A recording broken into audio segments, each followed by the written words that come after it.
When we talk about wettability, this is affinity of the surface to material or lubricant. Ceramic has greatest wettability in the metals than the metals. It is measured by a theta angle.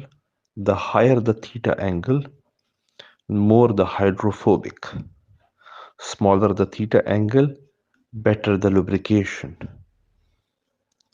Small angle is less than 45 degree, better lubrication.